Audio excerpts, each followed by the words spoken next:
Jangankan anak kami, jangankan suami kami, jangankan rumah kami, jangankan jabatan kami. Inna lillah, diri kami ini pun milik Allah, bukan punya kami.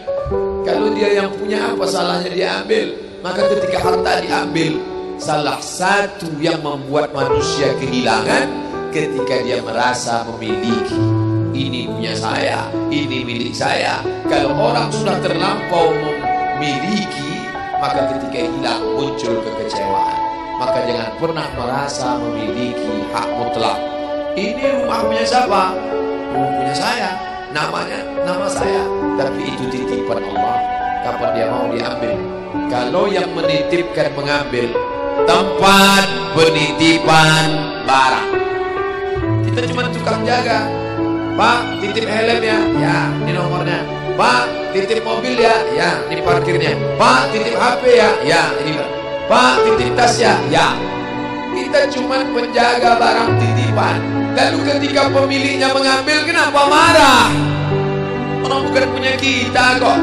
Ketika salah sangka, makanya kita ini selalu sering salah sangka. Kita sangka punya kita, padahal bukan punya kita. Makanya ujung surat Al-Baqarah, baca setiap hari. Asar dibaca sekali, subuh dibaca sekali dalam maksurat. Lillahi ma fis samawati wa ma fil ardh. Itu bukan mantra. Orang baca cepat karena ingin mau baca cepat maksurat. Lillahi ma fis samawati wa ma fil ardh. Itu bukan mantra. Kita sedang diingatkan pagi sekali, sore sekali. Lillahi ma fis samawati wa ma fil ardh. Apa yang di langit, apa yang di bumi, lillah, bukan punya kamu. Kenapa? Kalau sampai kita katakan punya kita, lalu ketika dia hilang, kita stres, kita depresi. Orang yang kehilangan anak, dia tidak sedih. Kenapa? Karena itu pergi duluan, nanti dia akan menyusul belakang. Suami kehilangan istri, dia tak sedih. Kenapa? Karena sudah dibawa ganti yang baru, Pak Ustaz. Bukan. Dia tak sedih, kenapa? Karena dia tahu nanti saya akan berjumpa dengan dia di tempat yang lebih kekal abadi. Sekarang kalau saya hidup sama-sama dia, dia tua, dia keriput, dia sakit, dia mati. Nanti saya berjumpa lagi dengan dia. Di mana? Di tempat kekal abadi yang tak pernah sakit, tak pernah mati. La yadkhulul jannata ajuzun.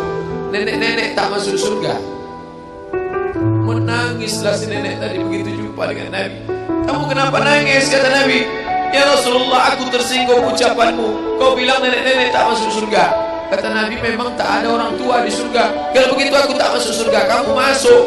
Terus nanti kamu masuk, kamu jadi muda lagi. Orang di surga itu umurnya 30, 33, 30, 31, 32, 33. Kenapa umur itu?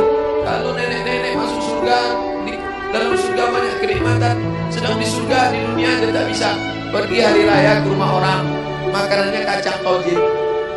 Umur 70 mau makan apa? Makanya orang masuk surga umur 30, 31, 32, 33. Kenapa? Itulah usia yang bisa menikmati. Oh, jadi maknanya bukan orang tua tak masuk surga. Jadi ketika orang melihat pasangan saya mendahului saya, karena Allah lebih sayang, dia pergi ke tempat yang lebih sayang daripada kita. Orang menangis tak berhenti, dia menganggap dia pergi, oh dimakan cacing tanah dia. Padahal dia sudah pergi ke tempat yang lebih sayang daripada kita. Kita sayang, tapi sayang kita temporer. Ibu sayang pada anaknya, berapa jam dia bisa sayang? Pergi dia bekerja, dia tinggalkan. Pulang dia bekerja, dia tidur, dia lupa. Berapa banyak anak-anak masuk ke tempat air panas gara-gara orang tua lupa menjaga, teledor. Berapa banyak anak yang jatuh cacat, orang tua yang katanya sayang, tapi sayangnya itu terbatas. Dia sudah pergi ke tempat yang lebih sayang. Siapa dia? Bismillahirrahmanirrahim. Dengan nama Allah yang Maha Pengasih dan Maha Penyayang. Maka ketika ujian itu datang, ayat ini hilang. Saat ujian itu datang, ayat yang dikaji malam ini, hadis yang dikaji malam ini hilang, terbang, melayang, tak berkesan. Ada orang lain yang mengingatkan. Tadi pagi saya takziah, wajah sahabat saya ini ustaz tapi tadi wajahnya lusuh. Turun, nampak dia sedang bersusah hati. Maknya meninggal dunia. Saya bisikkan ke telinganya satu kalimat, satu ayat, inna lillahi wa inna ilaihi raji'un. Waktu datang, waktu mau pulang saya peluk kuat dia, inna lillahi wa inna ilaihi raji'un. Apa tak tahu dia ayat itu? Tahu. Dia ustaz, dia sering menceramahkan ayat itu, dia hafal ayat itu. Kenapa ustaz ingatkan? Hari itu ayat itu hilang dari kepalanya. Yang terbayang adalah wajah ibunya yang dulu membesarkan dia 9 bulan 10 hari menyusukannya, 2 tahun membesarkannya, 9 bulan 10 hari mengandungnya, 2 tahun dia susukan, mengalir darah si ibu dalam badannya. Saat melihat ibunya terbujur kaku, hilang ayat itu, hilang hadis itu. Datang orang lain mengingatkan dia, ditepuknya bahunya, wa basyiris sabirin, berikan kabar gembira kepada yang orang sabar. Alladzina idza asabatuhum musibah, ketika ujian itu datang, qalu, mereka berkata, inna lillahi wa inna ilaihi raji'un. Tapi tak semuanya tahan, tak semuanya kuat. Ketika ujian itu datang, as-sadmatul ula, innamas sabru fi sadmatil ula.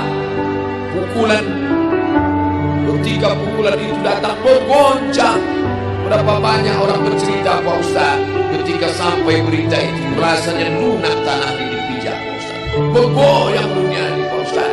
Pukulan yang sangat kuat. Dan tak jarang ketika pukulan itu datang bertubi-tubi, akhirnya dia mulai senyum. Selama ini nengok orang lewat sini, lama-lama nengok oplet lewat sini. Apa yang dimuliakan Allah Subhanahu wa Ta'ala? Apa maknanya? Tidak ada tempat bersandar yang paling kuat kecuali dia.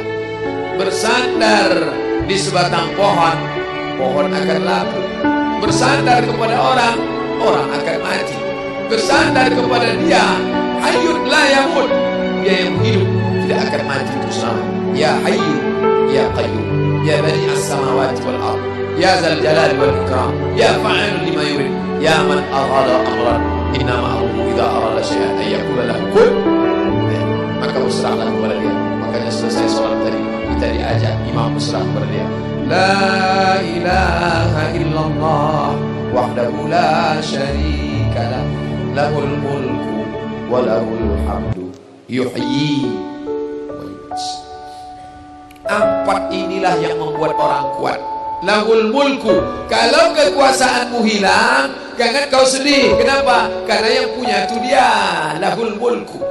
Kalau kau dulu dipuji-puji orang, jangan kau sedih. Kenapa? Karena yang punya pujian dia. Lahul mulku walahul hamdu. Kalau keluargamu hilang, jangan kau sedih, karena punya dia.